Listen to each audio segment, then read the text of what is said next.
दो मैचेस हो चुके हैं, स्कोर बराबर है। राउंड 1 कोडी जीता, राउंड 2 रैंडी जीता। आज है राउंड 3, आज फाइनल राउंड है और आज फैसला होगा।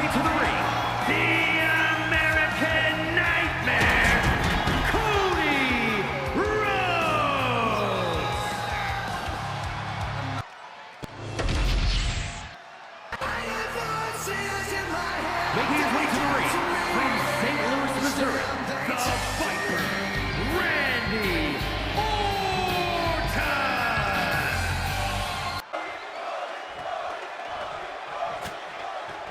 बेल बजते ही रैंडी ऑर्टन ने एक सेकंड भी वेस्ट नहीं किया। वो सीधा कोडी पर तूत पड़ा है, जैसे एपिसोड 2 का गुस्सा अभी भी उसके अंदर जल रहा हो। हर स्ट्राइक कैलकुलेटेड है, हर मूवमेंट कंट्रोल्ड है। ये वो वर्जन है वाइपर का जो अपने शिकार को धीरे धीरे तोड़ता है।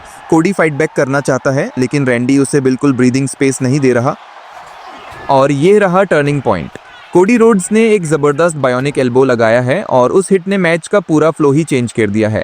अब अमेरिकन नाइटमेयर बिल्कुल अलग एनर्जी में दिख रहा है। हर स्ट्राइक में डेस्परेशन नहीं, प्योर डिटर्मिनेशन है। रैंडी ऑर्टन जो अभी तक कंट्रोल में था, अब पहली बार बैक फुट पर आ गया है। कोडी हर मूवमेंट में स्पीड बढ़ा रहा है, जैसे उसने दाढ़ को साइड में रखकर सिर्फ एक ही चीज़ डिसाइड कर ली हो, ये फाइनल राउंड हारना नहीं है। रिंग के बाहर सिचुएशन और भी पर्सनल हो गई है।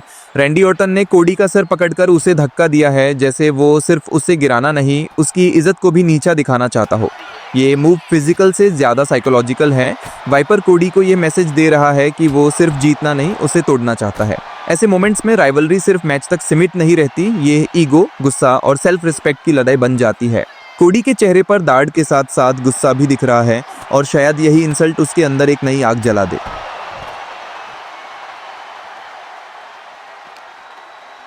रैंडी ऑर्टन ने कोडी को काफ़ी देर से टॉर्चर किया है और अब वो उसे फिर से पुश करके खुद रिंग के अंदर चला गया, जैसे कह रहा हो यह मेरा टेरिटरी है। रैंडी अचानक आगे बढ़ता है, एक ज़बरदस्त पंच सीधा कोडी के फेस पर, और अब रैंडी रिंग से बाहर निकलता है, कोडी को उठा लेता है उस डेंजरस पोजीशन में। दोनों रिंग के बाहर ज़मीन पर गिरते हैं। ये सिर्फ मूव नहीं था, ये वाइपर का गुस्सा था जो सीधा इम्पैक्ट में बदल गया।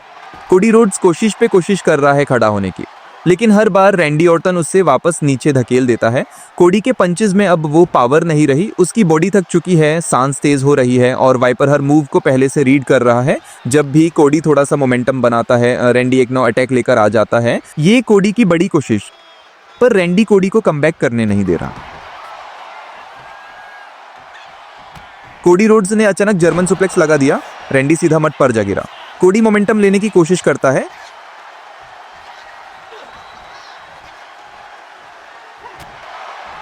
लेकिन देखो वाइपर का एक्सपीरियंस, एक जबरदस्त स्लम। कोडी सीधा नीचे, रैंडी तुरंत कवर करता है, रेफरी काउंट शुरू करता है 1, लेकिन कोडी तुरंत शोल्डर उठा देता है। रैंडी का अटैक डेंजरस था, लेकिन अमेरिकन नाइटमेयर अभी भी फाइट में जिंदा है। कोडी मुश्किल से खड़ा होता है, सांस भारी है, बॉडी दाढ़ से भर चुकी है, लेकिन उसकी आंखों में अब भी हार मानने का नाम नहीं। रैंडी सोच रहा था कि उसने कंट्रोल ले लिया है, लेकिन उसे एक पल में कोडी ने अपनी बची हुई ताकत जोड़ ली और बायोनिक एल्बो, ये सिर्फ एक मूव नहीं था, ये कमबैक की आवाज़ थी। इस स्ट्राइक ने मैच का रिदम हिला दिया है, क्राउड वापस जिंदा हो गया है और अमेरिकन नाइटमेयर फिर से लड़ने के मोड में आ चुका है। दाढ़ अब भी है, थकान अब भी है, लेकिन उसके अंदर जो जुनून है वो वाइपर को बता रहा है ये फाइनल राउंड अभी खत्म नहीं हुआ।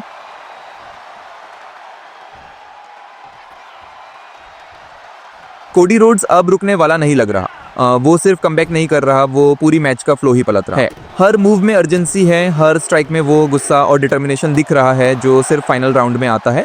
रैंडी ऑर्टन जो अभी तक कंट्रोल में था, अब पहली बार बैक फुट पर आ गया है। कोडी हर अटैक के साथ ये मैसेज दे रहा है कि वो गिर सकता है, लेकिन हर बार और ज़्यादा डेंजरस होकर वापस आता है।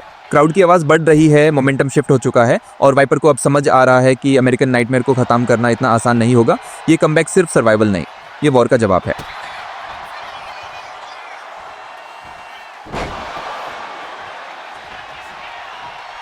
और जब लग रहा था कि मोमेंटम पूरी तरह कोडी के साइड चला गया है, तभी रैंडी ऑर्टन ने अपना असली वाइपर इंस्टिंक्ट दिखा दिया है।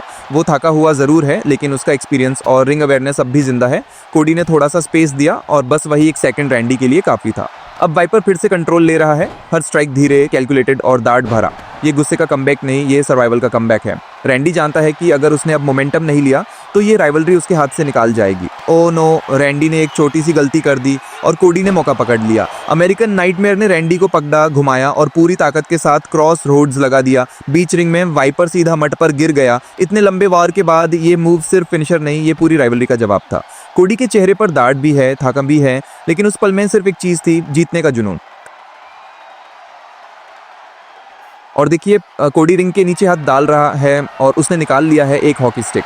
याद है एपिसोड 1 जब रैंडी ने इसी वेपन से उससे मारा था। आज हिस्ट्री रिपीट नहीं हो रही, हिस्ट्री का हिसाब बराबर हो रहा है। कोडी के चेहरे पर सिर्फ गुस्सा नहीं, पूरा बदला दिख रहा है। ये सिर्फ वेपन यूज करना नहीं, ये मैसेज देना है, जो दार्ड दिया था वो आज वापस मिलेगा। राइवलरी अब रिंग के रूल्स से बाहर जा चुकी है, ये अब पर्सनल वॉर बन चुकी है।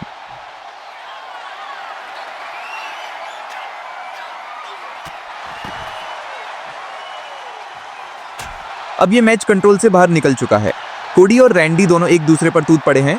पंचेस, स्ट्राइक्स, ब्लॉक्स सब कुछ एक साथ हो रहा है। ये अब टेक्निक का मैच नहीं रहा, ये ईगो और गुस्से की लड़ाई बन चुकी है। दोनों सुपरस्टार्स थक चुके हैं, लेकिन कोई पीछे हटने को तैयार नहीं। हर ब्लो के साथ क्राउड की आवाज बढ़ रही है, क्योंकि सब देख रहे हैं कि ये फाइनल राउंड सिर्फ जीत के लिए नहीं, इज्जत के लिए लड़ा जा रहा है। ना कोडी रुक रहा है, ना रैंडी। ये पूरा WWE स्टाइल ब्रॉल है, जहां बस एक ही सवाल है, कौन आखिरी बार खड़ा रहेगा। कोडी ने अचानक से कंट्रोल ले लिया था। पहले एक पावरफुल वर्टिकल सुप्लेक्स जिसने रैंडी को सीधा हवा से मट पर पटका, और उसके तुरंत बाद सेट आउट स्लैम। इम्पैक्ट इतना जबरदस्त था कि वाइपर भी कुछ सेकंड्स के लिए हिल गया। क्राउड को लगा मोमेंटम फाइनली कोडी के पास आ गया है। इसी एनर्जी में कोडी रिंग के नीचे झुककर कुछ बड़ा निकालने की कोशिश करता है, जैसे वो इस वॉर को एक ही बार में खत्म करना चाहता हो।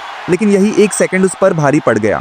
जैसे ही कोडी रिंग के अंदर गिरता है, वो तुरंत जोश के साथ उठने की कोशिश करता है, लेकिन वाइपर मौका नहीं छोड़ता। रैंडी अचानक से घूमता है, RKO। रैंडी तुरंत कवर करता है, रेफरी स्लाइड करके आता है 1।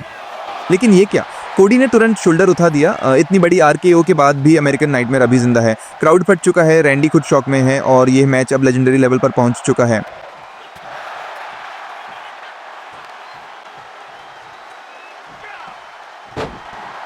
कोडी रोड्स फिर से उठने की कोशिश कर रहा है, हर बार दार्ड को साइड में रखकर एक नया अटैक शुरू करना चाहता है, लेकिन रैंडी ऑर्टन उससे बिल्कुल ब्रीदिंग स्पेस नहीं दे रहा।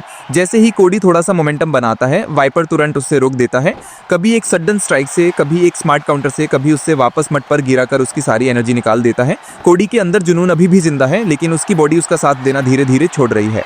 रैंडी ये सब देख रहा है, समझ रहा है और इसी वीकनेस का फायदा उठा रहा है। ये डोमिनेशन सिर्फ पावर से नहीं, एक्सपीरियंस से आ रहा है। वाइपर मैच का पेस कंट्रोल कर रहा है, कोडी को थकाकर गलती करने पर मजबूर कर रहा है। क्राउड टेंशन में है, क्योंकि हर सेकंड लग रहा है कि मैच खत्म होने वाला है, लेकिन कोडी फिर भी लड़ रहा है, हर बार गिरकर वापस उठने की कोशिश कर रहा है। लेकिन रैंडी ऑर्टन का ये कंट्रोल फेज ये दिखाता है कि फाइनल राउंड में सिर्फ ताकत नहीं, पेशेंस और टाइमिंग ही असली फर्क बनाते हैं। कोडी ने मौका पकड़ लिया, क्रॉस रोड से रैंडी को घुमा के जोर से पटक दिया। वाइपर सीधा मट पर,